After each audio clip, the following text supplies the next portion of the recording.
A partir de agora, a Timbira apresenta Direito no Ar. Direito no Ar. Fique por dentro dos direitos e deveres do cidadão. Direito no Ar.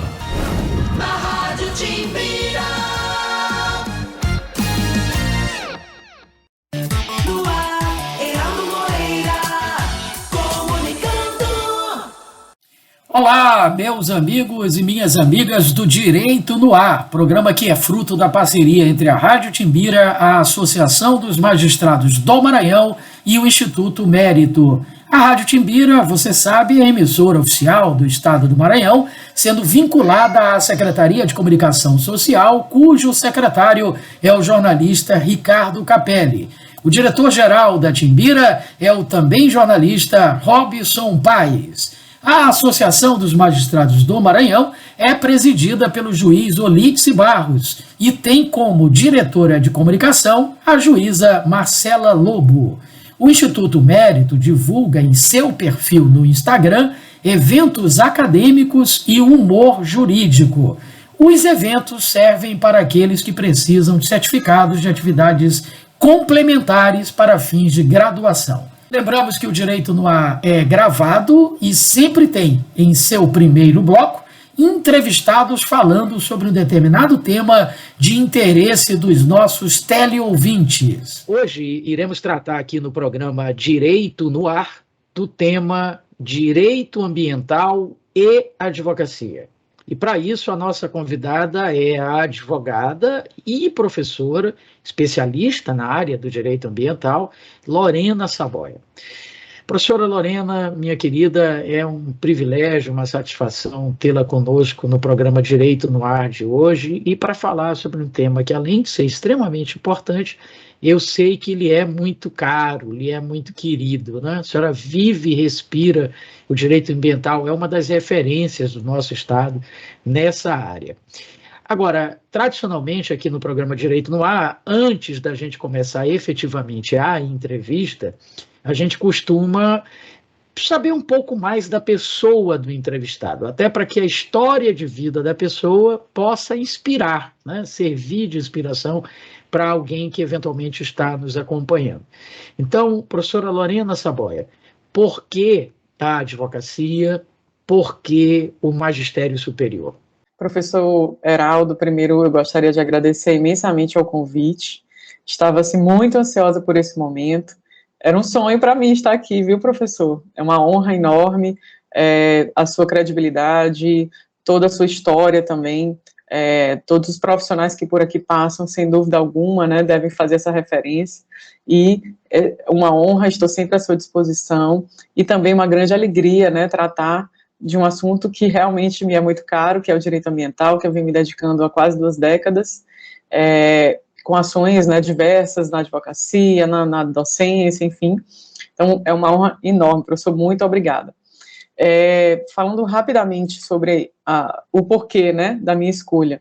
Na verdade, eu sempre digo, professor, que eu acho que o direito ambiental, ele nasceu comigo, né, inclusive, a gente tem 1 ano de diferença, né, o direito ambiental no Brasil se cristaliza em 1981 e meu nascimento se deu em 1980, eu precisei nascer 1 ano antes, né, para ver, né, esse direito ambiental nascendo no Brasil.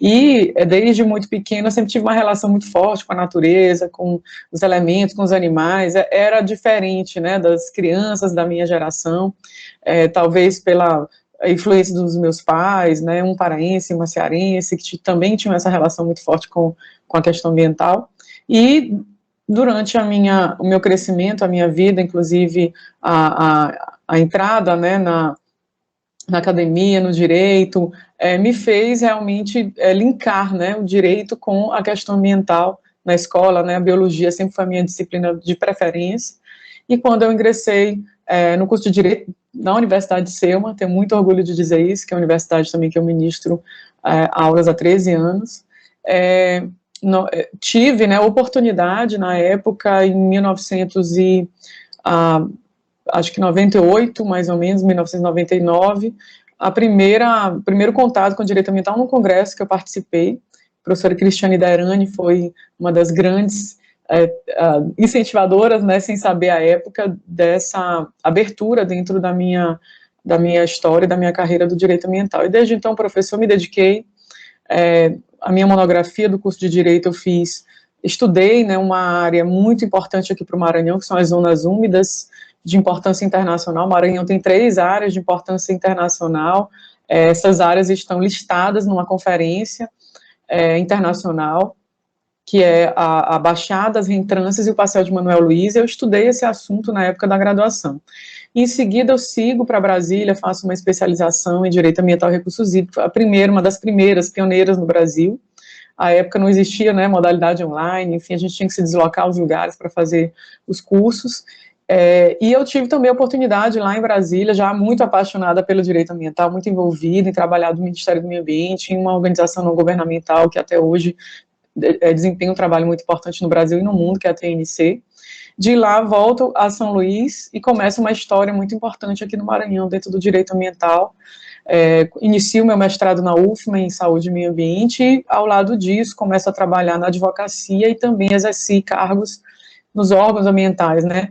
Contribuí com a fundação da Secretaria Municipal de Meio Ambiente, estava no quadro na época, tenho muito orgulho de dizer isso também, participei do processo de criação, né, das normas municipais e da própria estrutura da Secretaria Municipal.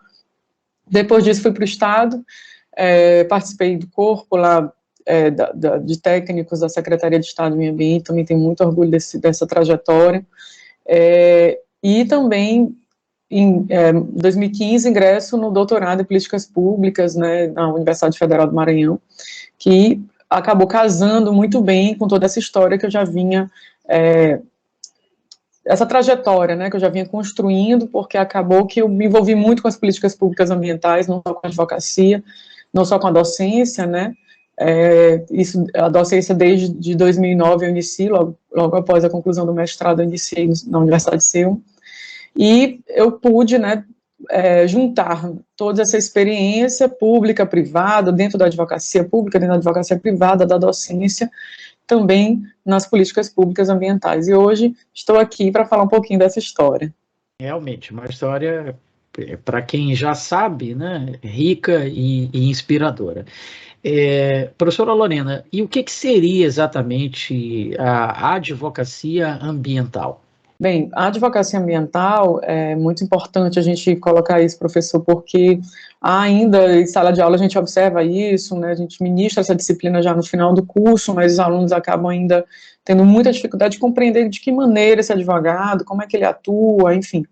Então, o Brasil, há 4 décadas, ele institui seu direito ambiental, e as normas ambientais foram criadas regulando, em especial, as atividades econômicas, ou seja, de que maneira o desenvolvimento, as atividades, elas vão se relacionar com o ambiente. Então, a norma, a legislação ambiental, ela vem controlar, regular, né, essa relação do homem com o meio ambiente, e esse ambiente em sua concepção global, não só a concepção natural, né, o artificial, o cultural, inclusive na nossa região, no nosso estado, é muito forte.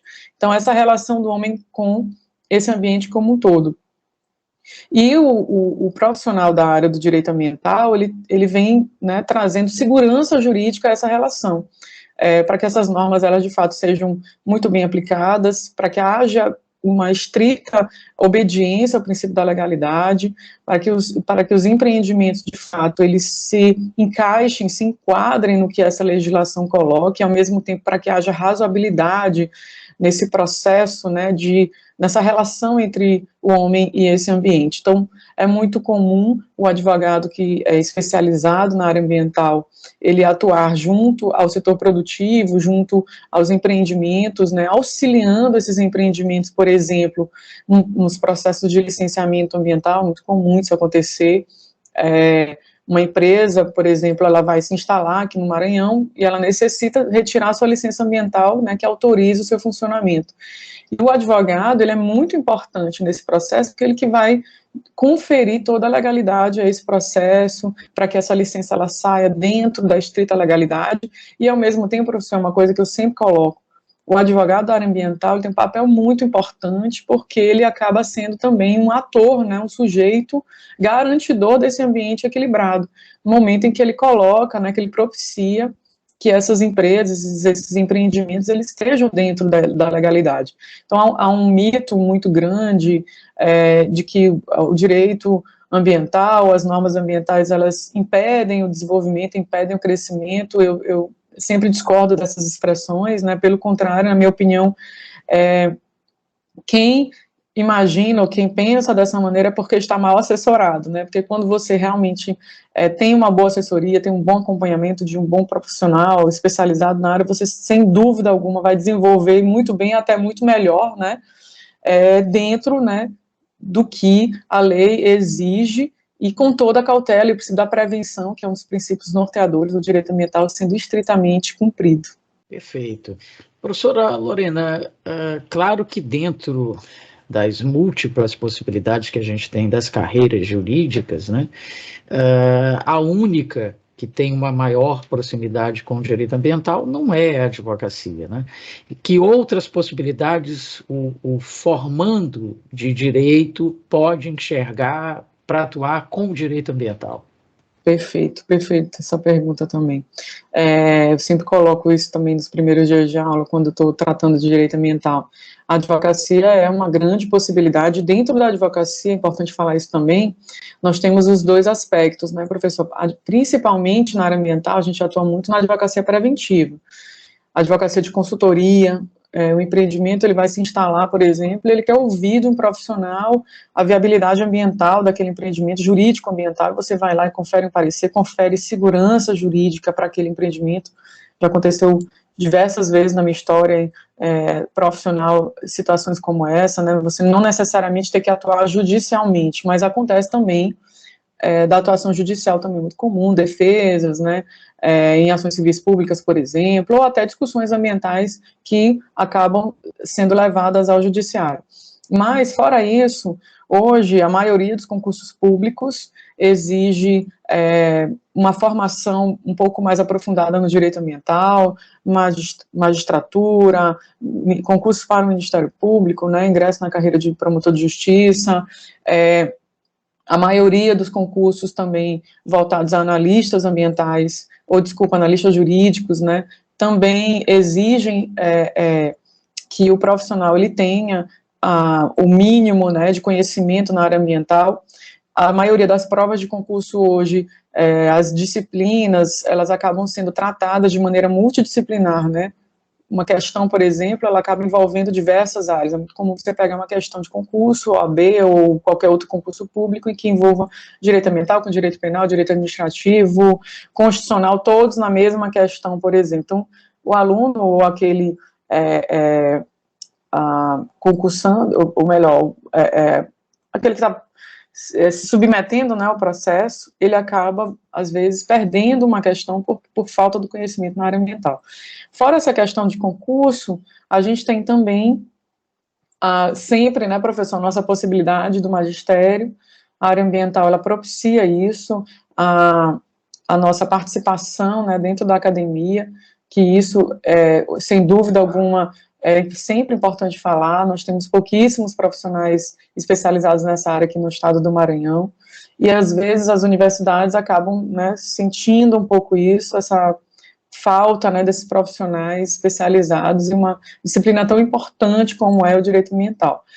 Claro que ao lado disso tudo, né, você não necessariamente precisa ser um advogado para prestar uma assessoria, uma consultoria ou participar de uma equipe multidisciplinar que atue, por exemplo, na elaboração de um estudo ambiental. Então, é comum também na elaboração dos estudos de impactos ambientais, o chamado IARIMA, né? Na composição desse grupo, ter alguém especializado na área jurídica.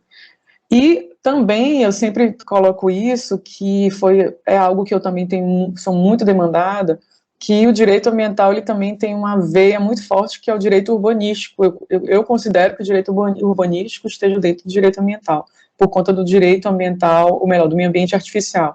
Então é muito comum, professor, a gente ser demandado também para a revisão de legislações, planos diretores dos municípios. Agora, por exemplo, o Maranhão tem vivido isso, muitos municípios buscando, né, se regulamentar, criar os seus planos diretores, que são as leis urbanísticas que vão nortear o crescimento daqueles municípios. Então, você participar desses processos como consultor, como avaliador, enfim. Então, tem essas múltiplas possibilidades. Não sei se eu esqueci de alguma.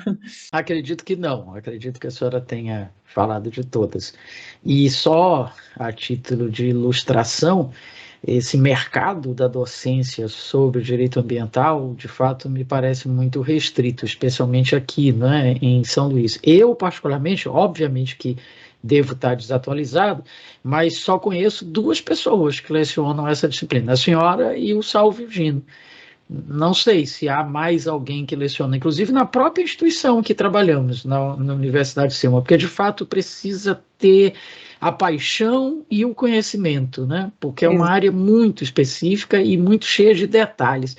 Acredito eu, professora Lorena, me corrija se eu estiver enganado, por favor, que a exemplo do direito tributário, né, que quase que diariamente saem resoluções, portarias, instruções normativas, quer dizer, você tem que ter um acompanhamento diário.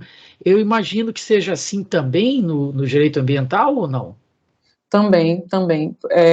Na Universidade de Selma, como você bem pontuou, né, também tem a professora Cristiane Caldas, foi minha contemporânea da época de mestrado, mas realmente, professores são pouquíssimos, né, especializados na área ambiental aqui no estado do Maranhão, e além disso, além de demandar, né, uma especialidade, um aprofundamento muito grande, você tem que ter, eu costumo dizer isso, não adianta se dedicar ao direito ambiental se você não tiver o mínimo de afinidade com a área técnica, que a gente acaba virando um técnico, nós não somos engenheiros, né, nós não somos biólogos, mas a gente acaba virando um pouco de cada, né, a gente acaba entendendo, tendo que compreender um pouco da engenharia ambiental, engenharia florestal, da biologia, porque numa defesa, numa peça, num parecer, até numa avaliação de uma legislação, por exemplo, a gente precisa compreender esses conceitos muito bem, para que você tenha, né, uma certa, para que isso seja familiar. Então, a gente acaba estudando muito. Eu, pelo menos, tenho vários livros de biologia, de engenharia, para que eu possa compreender melhor esses assuntos. Então, se você não tem essa afinidade, né, essa predisposição para a área técnica, acho difícil você conseguir se dar bem dentro do direito ambiental. E você pontuou também um aspecto importante. O direito ambiental acontece muito isso. Nós temos, por conta, né, dessa relação e dessa necessidade de acompanhamento e atualização com a evolução da humanidade, a evolução global, a globalização também permite isso, o direito ambiental ele tem que acompanhar esse processo. Então, as normas ambientais, elas acabam, não que elas precisam ser flexibilizadas, não é bem isso, a gente não pode confundir isso, mas elas precisam ser adaptadas às realidades. Então, a gente tem, por exemplo, hoje, a tecnologia avança muito rápido, no processo de uma velocidade absurda, né, e o direito ambiental precisa acompanhar esse processo, senão a gente acaba ficando para trás, né. Então, as normas, elas são sempre, né, o tempo todo atualizadas, e a gente tem normas ambientais de ordem federal, estadual e municipal. Então, um advogado, alguém, um profissional da área jurídica ambiental, né, especializado, ele tem que compreender todo esse processo, todo esse conjunto, né, essa conversa entre essas legislações. Fora isso, tem as resoluções dos conselhos estaduais, conselhos municipais e conselhos federais, tanto da área de meio ambiente quanto de recursos hídricos, que são dois temas dentro do direito ambiental que conversam muito. Então, o profissional ele tem que fazer tem que compreender muito bem essa conversa entre as normas, né, professor, para que ele não fique um profissional desatualizado. Eu falo muito isso em sala de aula, os alunos quando começam perguntam sempre, posso estudar um livro de direito ambiental antigo? Você pode até pegar aquela essência, né, toda aquela base, os conceitos, mas na parte atual de legislação você precisa de um livro atualizado, porque realmente muda muito e muito rápido. Em uma década, eu posso dizer a você que muita coisa mudou e muita coisa vai mudar. A gente, por exemplo, tem uma lei que está no forno lá no Congresso Nacional, que é a nova lei do licenciamento ambiental, que se mudar, muda tudo. O licenciamento vem sendo regulado desde, eu posso dizer, 81, que foi quando a Política Nacional de Meio Ambiente foi criada, mas ele veio ser regulado, de fato, em 97, com uma resolução do Conselho Nacional muito antiga, mas que provavelmente vai haver uma mudança muito grande, né? Então, a gente tem que estar atualizado o tempo todo. Perfeito. Professora Lorena Saboia, desde o início da sua fala, a senhora pontuou que o direito ambiental ele tem que caminhar lado a lado com os aspectos econômicos, empresariais e tal. E isso é que seria o tal do desenvolvimento sustentável? Sem dúvida, sem dúvida. Isso que seria o que se chama aí de sustentabilidade. A gente vem tentando dar outros nomes, né, para esse processo, porque acabou que a expressão, né, desenvolvimento sustentável, ela foi absorvida em muitos aspectos equivocados. A gente observa, às vezes, uma absorção, não sei se de uma maneira mercadológica dessa expressão, mas é isso que seria, sim, desenvolvimento sustentável, seria essa adequação a esses pilares, né, o que é economicamente viável, socialmente justo e ecologicamente correto, que esses três pilares, eles precisam estar em constante equilíbrio, e é difícil, né, a gente conseguir deixar numa linha reta, né, esses três pilares. Ora a gente observa, né, que a gente tende dependendo do momento histórico, da situação econômica vivida no mundo, as crises, enfim, a gente observa que esses pilares, eles ficam em desequilíbrio, né, então é uma tentativa diária fazer com que isso aconteça de uma maneira mais retilínea, mas de fato é isso, é o desenvolvimento sustentável que se busca, e hoje, professor, eu costumo dizer isso, as empresas, o setor, e principalmente voltado ao setor produtivo, que não se adequarem a esses novos processos, elas não vão conseguir mais estar no mercado. As regras, as normas, não só de ordem internacional, mas o mercado também internacional exige muito isso. Você vai exportar um produto hoje, você necessita estar totalmente dentro, né, do que é exigido, mas não só no âmbito internacional, no âmbito local. Internamente, nós estamos nos tornando consumidores cada vez mais exigentes, mais conscientes, eu acho que essa é a palavra melhor, conscientes, e conhecendo cada vez mais dos produtos que a gente consome. Eu digo sempre isso em sala de aula: leiam os rótulos dos produtos, saibam a origem dos produtos que vocês consomem, vejam muito bem para onde vocês estão destinando o dinheiro de vocês, e aquele que produzir algo que não esteja contento do consumidor, né, desse novo consumidor que vem surgindo, ele não vai conseguir se permanecer por muito tempo no mercado.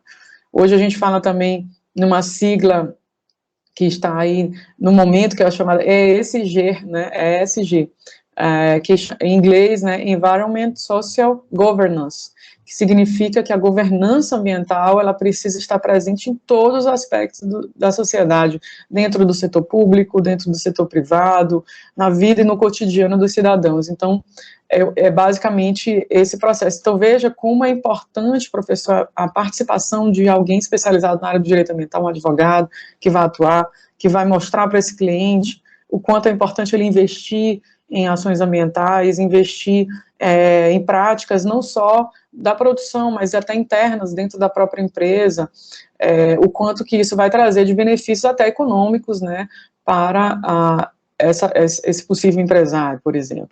Agora, professora Lorena, em alguns momentos a gente não teria um conflito entre o aspecto empresarial, econômico e a preservação do meio ambiente, e aí eu vou citar um caso específico, sem mencionar nomes, porque eu acho que o que importa é o fato.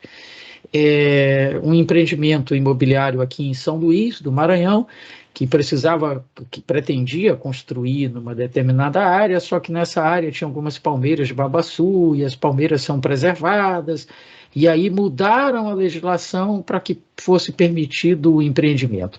Então, às vezes acontece isso, do econômico prevalecer sobre o ambiental. Sem dúvida, professor, é um eterno choque, né, não tem como dizer que não há. há um conflito muito grande de direitos e de interesses. Eu vou dar um exemplo muito prático que eu sempre uso, porque é uma área que, dentro do direito ambiental, a gente tem diversos assuntos, diversas áreas, e eu tenho uma paixão muito grande pela parte, né, de resíduos sólidos, que é o famoso lixo, né? Esse assunto eu venho me dedicando desde o mestrado, no doutorado, vai ser também o objeto do meu livro, que vai ser lançado agora no segundo semestre. Você, com certeza, será um dos primeiros a ser convidados para esse lançamento. E esse assunto, resíduos, por exemplo, é um assunto que ele envolve diversos interesses e interesses diferentes com intuitos, né, diferentes. Então, quando você olha para a questão do lixo, né, você vê o catador, que ele tem um interesse naquele lixo, porque ele muito de sua vida, ele dependeu daquele resíduo até para sobreviver, para sustentar a sua família. E, ou seja, ele já enxerga aquele resíduo dessa forma. O poder público é obrigado de acordo com a Constituição Federal, os municípios, né, são obrigados a realizar a coleta pública, a limpeza das cidades, enfim. Então, já há um outro interesse nesse aspecto. Aí vem o setor produtivo, né, não só o que produz as embalagens, por exemplo, mas também aquele que produz o produto em si que está dentro das embalagens. Então, a preocupação de quem produz nem sempre é a preocupação com a destinação final do resíduo. Então, quando alguém vai lá e produz um celular, produz uma garrafinha, essa que eu estou bebendo de água aqui, ele não necessariamente se preocupa com a destinação final. O que vai acontecer quando o consumidor final utilizar esse produto? Ele vai descartar? Vai causar algum mal ao ambiente? Enfim, né? Já o poder público, ele vai ter que fazer a limpeza disso, o contrato de limpeza urbana é um dos contratos mais onerosos para o orçamento público. Então, quanto menos resíduo tivesse numa cidade, melhor para o poder público, esse contrato, sem dúvida alguma, reduziria o seu valor. E o catador, ele também depende daquele resíduo, muitas vezes o catador está envolvido também dentro de um processo de reciclagem. Se aquele produto ele não for passível de reciclagem, ele também não vai retornar na cadeia. Então, você vê, professor, que são vários interesses envolvidos em um só assunto.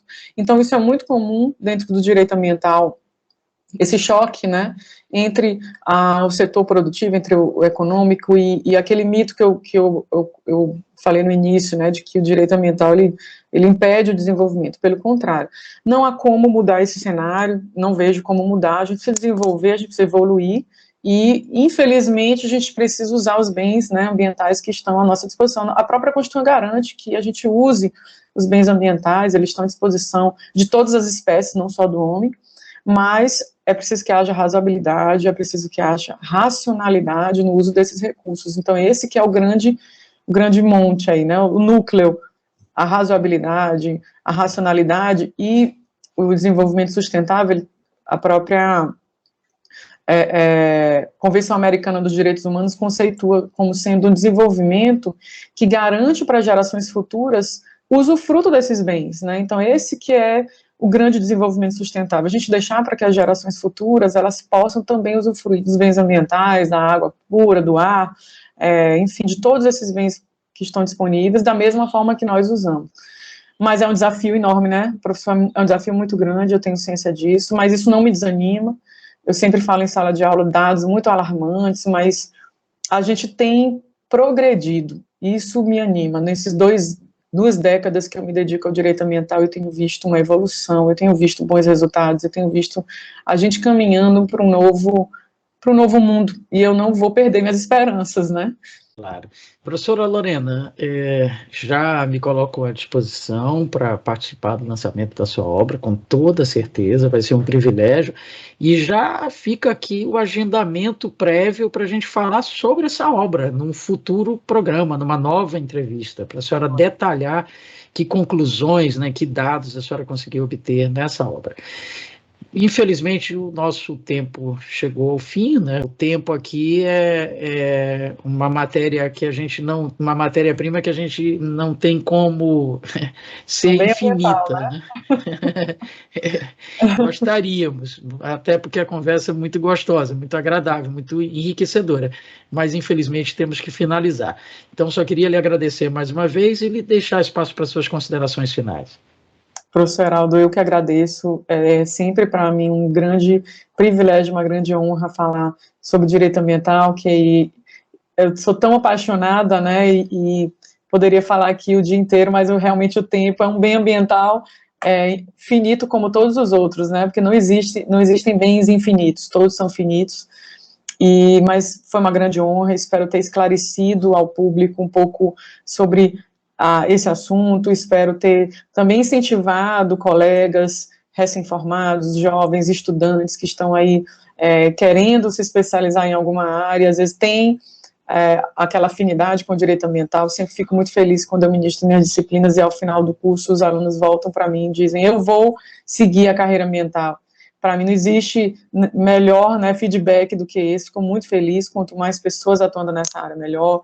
A gente sabe que quanto mais suporte tivermos para o nosso desenvolvimento, melhor ainda, o nosso Estado sai à frente, o nosso desenvolvimento fica em destaque, é isso que nós queremos, para um Estado tão importante como o Estado do Maranhão, que possui ambientes diversos, e que o tornam único no país. Um dia a gente pode falar um pouco sobre isso, dessas nossas riquezas ambientais que o Maranhão tem, que o tornam único. No país e no mundo, o Maranhão é único.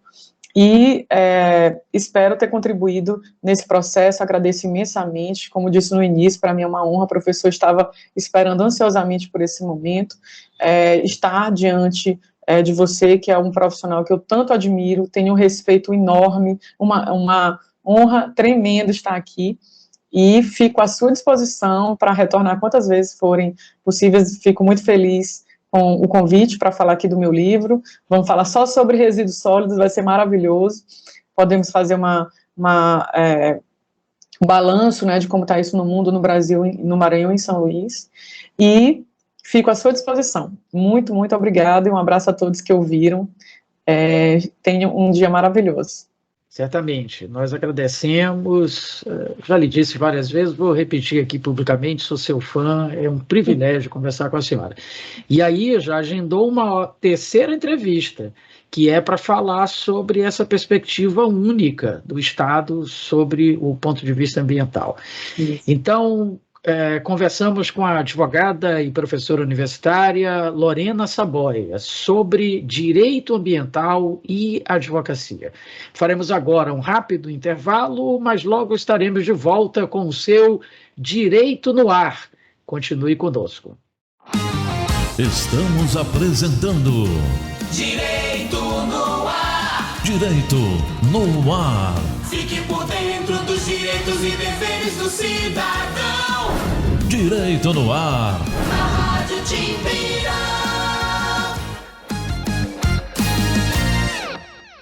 Uma mentira repetida 1000 vezes vira verdade? Não!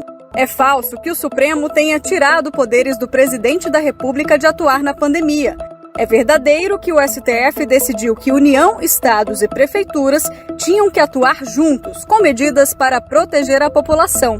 Não espalhe fake news. Compartilhe as verdades do STF.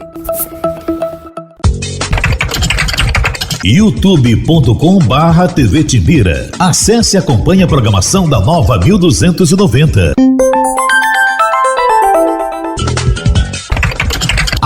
@Rádio Timbira, no Facebook, Twitter e Instagram. É a Nova 1290 no seu computador ou smartphone.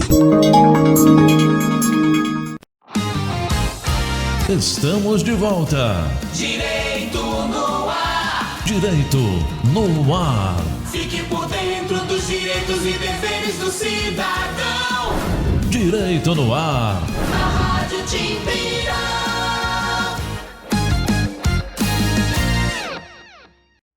No ar, Heraldo Moreira, comunicando. Estamos de volta aqui pela Rádio Timbira com o seu Direito no Ar. em parceria com a Associação dos Magistrados do Maranhão e o Instituto Mérito. E chegou a hora do quadro A Vida Pede Passagem, produzido pela ONG SOS Vida, Paz no Trânsito. Vamos assistir? Bom dia, Heraldo Moreira, bom dia a todos que estão acompanhando ao Direito no Ar, aqui pelas ondas da Nova 1290, Rádio Timbira, a primeira do Maranhão. Eu sou Wesley Maranhão, estamos iniciando o quadro Concursos Jurídicos, onde a cada programa a gente traz informações de concursos que estão abertos no Maranhão e no Brasil. Hoje a gente traz o concurso do TRT, do Tribunal Regional do Trabalho do Estado do Piauí. São 43 vagas, mais cadastro de reserva. O salário inicial é de R$ 12.455 e as inscrições estão abertas e vão até o dia 5 de agosto. Então não perca o prazo. As inscrições podem ser feitas no portal da Fundação Carlos Chagas. Então acesse o site concursos.fcc.com.br. Então fique ligado nessas informações. Então é isso, professor. Até a próxima. No segundo bloco, nós temos programas produzidos pelo Conselho Nacional de Justiça, sempre com temas relevantes e atuais. Acompanhe! Olá, está no ar mais uma edição do Link CNJ. Aqui você acompanha assuntos da justiça que impactam o seu dia a dia em reportagens e conversas exclusivas com personalidades do mundo jurídico. E hoje vamos falar da cooperação entre o Conselho Nacional de Justiça, o INSS e outros órgãos para combater a violência de gênero. As partes assinaram um acordo para permitir que os benefícios pagos pelo INSS em virtude de violência contra mulheres sejam cobrados dos agressores. Muitos casos de agressão de mulheres, tamanha é a violência, geram o pagamento de benefícios previdenciários como auxílio-doença ou aposentadoria por invalidez. E os feminicídios levam ao pagamento de pensão para filhos ou ex-companheiros. E quem paga a conta é o Estado por meio do INSS. Desde 2019, o Instituto é autorizado a cobrar a fatura dos agressores, mas não consegue. No ano passado, por exemplo, foram 631 mil agressões, 1.900 feminicídios, mas o INSS só conseguiu abrir 14 ações contra os agressores. Por isso surgiu o acordo entre o CNJ e o INSS, além de outros órgãos públicos. Então, esse acordo visa exatamente criar um fluxo de informações para que o poder público penalize patrimonialmente aquele violador das regras sobre convívio familiar, aquele agressor da violência doméstica, para que ele sinta no próprio patrimônio o dever que ele tem de inibição desses freios necessários para o convívio familiar. Ou seja, se o INSS tiver despesas em razão da violência doméstica, qualquer despesa que seja, ele sofrerá a responsabilidade patrimonial de regresso pelo Instituto Nacional de Previdência Social. É bom ficar bem claro qual é a finalidade desse acordo. A Advocacia Geral da União tem um papel importante no acordo. Cabe à AGU acompanhar a plataforma de comunicação processual alimentada por juízes para verificar se algum benefício previdenciário foi gerado em razão de agressão. Se sim, a Advocacia Geral aciona o INSS. Para falar sobre o assunto, eu converso agora online com Tânia Rexigel, ouvidora da mulher, e com Deise Stalin, juíza auxiliar da presidência do CNJ. Muito obrigado às duas pela participação no Link CNJ. Eu começo com uma pergunta para a doutora Deise. A senhora, em nome do CNJ, ajudou a costurar esse acordo. Eu gostaria que a senhora nos explicasse como é que ele funciona na prática, por favor. Bom, Nós temos ainda, assim, né, poucos dados em relação à violência doméstica. A gente sabe que poucos são as mulheres que informam, né, o caso de violência. Nós temos na Justiça diversas ações que nós buscamos combater a violência doméstica, mas nós sentimos ainda que faltava um pouco mais, né? E esse acordo, apesar de ele focar ali no ressarcimento, ele tem um caráter pedagógico muito forte. Então, a ideia é que a gente tivesse mais um instrumento para atuar no combate à violência doméstica e poder dar mais visibilidade ainda a essa questão, para dizer que ela não está focada ou ligada apenas a algum segmento, mas que ela atinge toda a sociedade, independente de classe social, de idade, e que a gente precisa ter um olhar ainda mais cuidadoso para o tema. Então, o acordo de cooperação, ele busca ligar esses órgãos, né, nessa atuação cooperativa, porque a gente ainda não tem dados estatísticos muito claros sobre o tema, né? Nós temos até hoje pouquíssimas ações de regresso contra os agressores, e a gente entende que quando mexe no bolso, a gente também chama a atenção para a seriedade da situação e tenta ter um caráter pedagógico para evitar que essas situações se perpetuem com o tempo. Então, esse é mais um instrumento aí para auxiliar no combate à violência doméstica.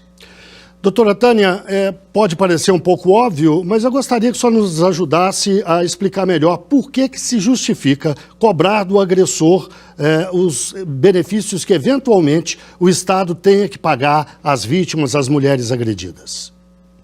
É importante que a sociedade tenha consciência e, principalmente, aqueles que vêm a lesar, né, a sociedade com este crime bárbaro, de que uma penalidade, não só a penalidade que nós temos, né, a prisão, o acordo, justamente vem a importância de que os cofres têm que ser ressarcidos, que a sociedade não pode arcar, que já arca com um peso muito grande por esse tipo de crime que é cometido. É importante esse ressarcimento para os cofres públicos, é muito importante.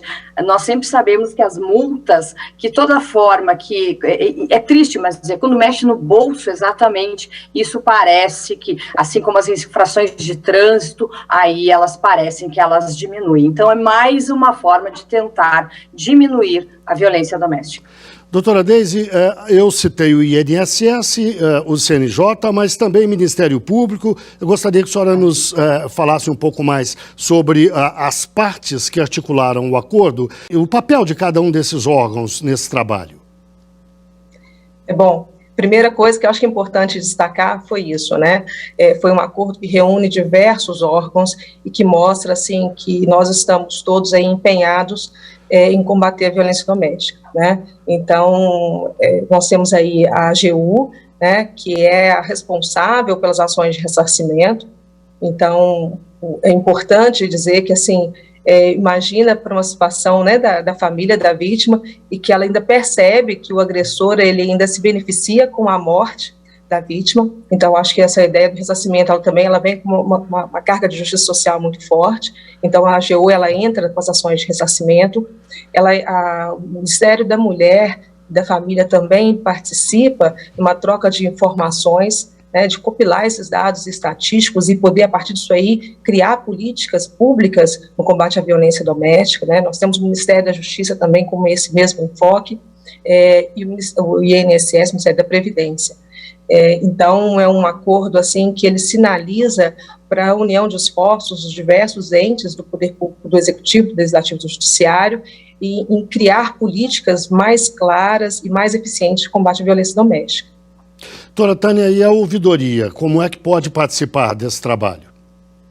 A ouvidoria está sempre atenta a todos aqueles que precisam e que venham até a ouvidoria para pedir ajuda e auxílio. Este acordo ele é muito importante para que o judiciário tenha números, dados processuais, né, com relação às ações. O acordo permite uma troca de dados processuais entre o Poder Judiciário e os demais órgãos. E a ouvidoria vem a ser o canal, o qual muitas vezes somos acionados justamente para falar dos processos, inclusive, judiciais que tratam sobre o tema. Desta forma, nós vamos conseguir mais rapidamente ter números que todos os números são muito importantes, justamente para as políticas traçadas pelo Conselho Nacional de Justiça, e retornar aos cofres públicos os gastos justamente despendido com relação à saúde desta vítima e tudo mais, inclusive o afastamento dela do trabalho. Então é muito importante. E a ouvidoria é o canal aberto para que todos possam, se quiserem,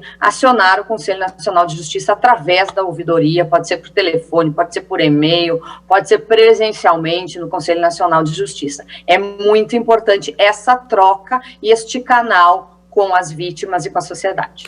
Doutora Deise, e como é feita a cobrança? Ela não é automática, certamente precisa de um procedimento, não sei se jurídico, administrativo, mas eu gostaria que a senhora nos contasse como é que isso funciona, né? E se tem limite, quer dizer, se a pessoa ficou, por exemplo, afastada do trabalho e, além disso, até mais que isso, impossibilitada de trabalhar depois, com despesas hospitalares, o agressor é obrigado a arcar com tudo isso? Como é que seria?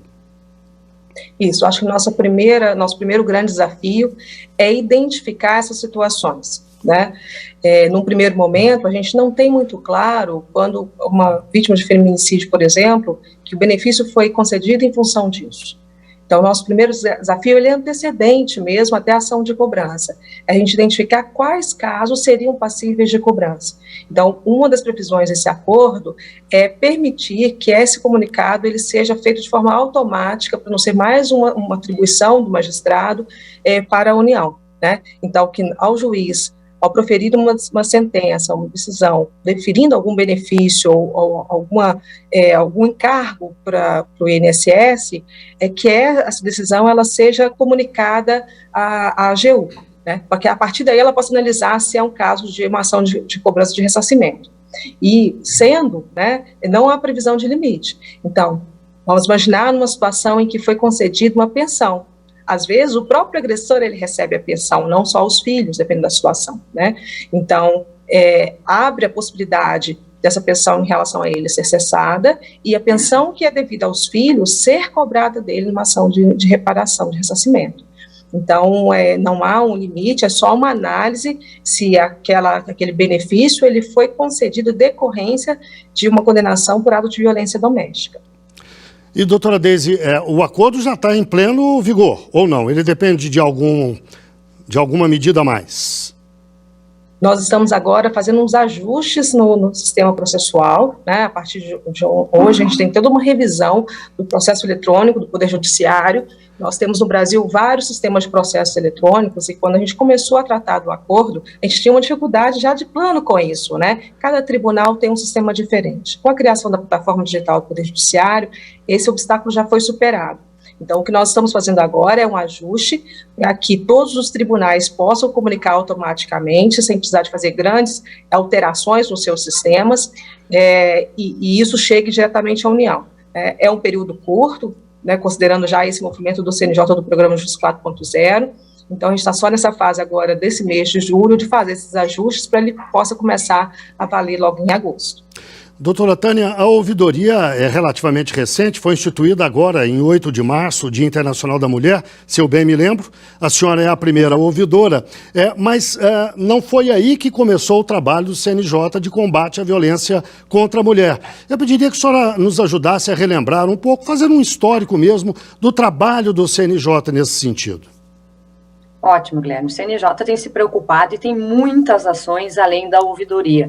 Importante, tu destacaste, da ouvidoria criada este ano, mas após a criação do Conselho Nacional de Justiça, vários tribunais de justiça também criaram as ouvidorias da mulher, tanto o Tribunal de Justiças estaduais, eleitorais, até da Justiça Militar, Justiça do Trabalho. Então, todo o Brasil tem, então, seguido esta mesma orientação e esta ação do CNJ com relação às ouvidorias, para que nós tenhamos este canal mais fácil em todo o país para as vítimas. Mas nós temos no Conselho Nacional de Justiça o próprio prêmio CNJ, a juíza Viviane do Amaral, que é a juíza, aquela que faleceu vítima de feminicídio, no qual o Conselho Nacional de Justiça traz boas práticas, os juízes, as pessoas sugerem ao Conselho Nacional de Justiça boas práticas, então este prêmio foi instituído pela Resolução 377 de 2021. Agora, esta semana,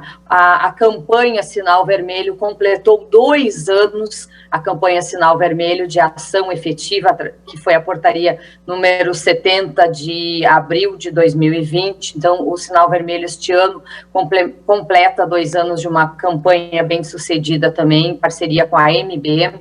Nós temos a portaria 60 de 2021, que é a criação da Comissão Permanente de Políticas de Prevenção de Vítimas de Violência, Testemunhas e Vulneráveis no Conselho Nacional de Justiça, o próprio Formulário Nacional de Avaliação de Risco, o Comitê de Prevenção e Enfrentamento do Assédio Moral, Assédio Sexual e Discriminação. Todos esses atos, Guilherme, além do banco também de medidas protetivas, vem a somar. E nós temos todos os anos também o fórum, a semana da Lei Maria da Penha, que todos os anos, em agosto, o Conselho Nacional de Justiça faz a Jornada Maria da Penha, onde profissionais se inscrevem e trazem, então, as práticas do dia a dia, o que foi bom, o que não foi bom, distribuindo, assim, os seus conhecimentos e compartilhando com toda a sociedade e com os demais magistrados. Esses são alguns das ações do Conselho Nacional de Justiça no combate à violência doméstica.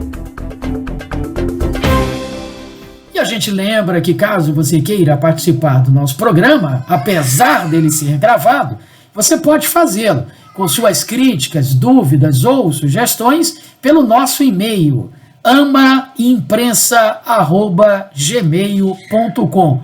AMA, imprensa, tudo junto, @gmail.com. Voltaremos semana que vem com o seu Direito no Ar, um programa da Rádio Timbira, Associação dos Magistrados do Maranhão e Instituto Mérito. Até lá e muito grato por sua audiência. Você acabou de acompanhar mais uma atração da Timbira AM. Direito no Ar. A primeira do Maranhão. Timbira.